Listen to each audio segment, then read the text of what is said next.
Dans les vaccins, c'est l'adjuvant qui constitue justement le signal de danger. Le squalène et l'aluminium. Bon, le squalène avec notamment la vaccination H1N1 qui a été mise en avant comme étant responsable de certains cas de narcolepsie. Quant à l'aluminium, on vous en a parlé beaucoup déjà. Je signale simplement que les 3 vaccins obligatoires diphtérie, tétanos, polio contiennent de l'aluminium, mais aussi les 3 qui leur sont souvent associés, à savoir coqueluche, hémophilus et hépatite B. À titre indicatif, lorsqu'un nourrisson a reçu ces 6 valences, eh bien, il reçoit 600 à 650 microgrammes d'aluminium avec le vaccin hexavalent, 440 avec le Prevnar, et avec la méningite C qui suit de très peu, entre 350 et 1250 microgrammes d'aluminium selon le type de vaccin. Ceci aboutit à une concentration d'aluminium dans l'organisme des nourrissons particulièrement impressionnante. Je voudrais simplement rappeler que l'eau est considérée comme potable si elle renferme au maximum 100 microgrammes d'aluminium par litre. Or, si on fait le calcul de la concentration d'aluminium dans le corps d'un nourrisson, dans les liquides corporels d'un nourrisson de 2 mois ou de 3 mois, eh bien, sa concentration d'aluminium est environ 20 à 40 fois supérieure à celle qui est admise pour l'eau potable. Ceci est particulièrement surprenant en ce qui concerne l'aluminium. Madame Nathalie Garson, qui représentait le laboratoire GSK et qui est une spécialiste des adjuvants, déclarait, ce qu'on peut lire dans le compte-rendu, que l'adjuvant aluminique autorisé pour les humains est le plus empirique. Personne ne sait comment il fonctionne, personne ne connaît sa biodistribution. Et elle ajoute ensuite que pour suivre l'aluminium, pour pouvoir suivre une molécule, il faut pouvoir l'étiqueter. Or, pour elle, il y a un problème technique de base. Il est difficile de suivre l'aluminium et on ne peut pas faire de recherche pharmacocinétique. Alors, c'est peut-être la raison pour laquelle, si vous prenez n'importe quel vaccin sur Internet, dans sa composition, eh bien, vous trouvez que les recherches de pharmacocinétique ne sont pas requises pour la préparation des vaccins, ce qui est tout de même bien gênant. Quelles peuvent être les conséquences de cette réaction inflammatoire qui peut être violente? Eh bien, j'en retiendrai 2 simplement aujourd'hui.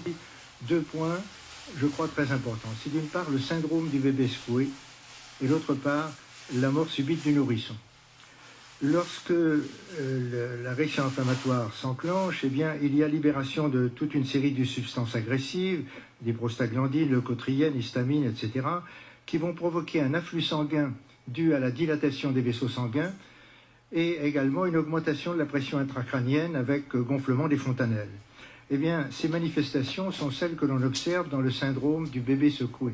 Et un certain nombre de familles sont parfois poursuivis en justice et condamnés parce que leur bébé présente des syndromes comparables à celui des bébés secoués, alors que ça peut tout simplement être la conséquence d'une réaction inflammatoire violente. Quant à la mort subite du nourrisson, eh bien, dans la littérature médicale, diverses publications relatent des cas de mort subite consécutifs au vaccin d'étécoque, au vaccin Prevnar, au vaccin hépatite B, ainsi qu'au vaccin hexavalent, comme cela a été montré notamment dans un documentaire télévisé diffusé sur Arte en 2007, où un médecin légiste allemand montrait qu'il avait été amené à autopsier des nourrissons décédés peu de temps après avoir été vaccinés, parfois même le jour même de sa vaccination. Alors on peut effectivement rechercher quelle est l'origine de cette mort subite des nourrissons.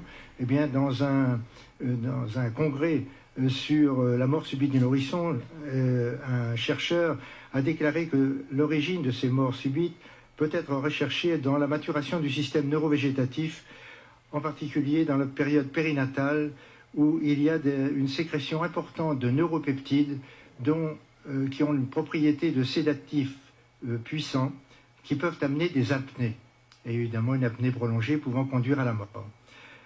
Et en conclusion de cette étude, l'auteur disait que la mort subite du nourrisson, je cite, résulte vraisemblablement de la conjonction de facteurs congénitaux, de facteurs maturatifs et de déclencheurs externes, tels que la fièvre, l'inflammation et l'infection.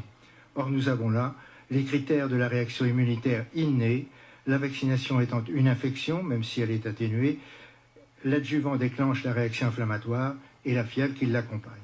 Alors bien entendu, ces réactions ne se manifestent pas chez tous les sujets, mais malheureusement la vaccination se fait avec des produits standards. Les vaccins sont des produits standards administrés à des sujets qui sont tous différents. Je vous remercie. Merci. Le prochain exposé est présenté par le Dr Bernard Izard, médecin généraliste atteint de myofasciite à macrophages.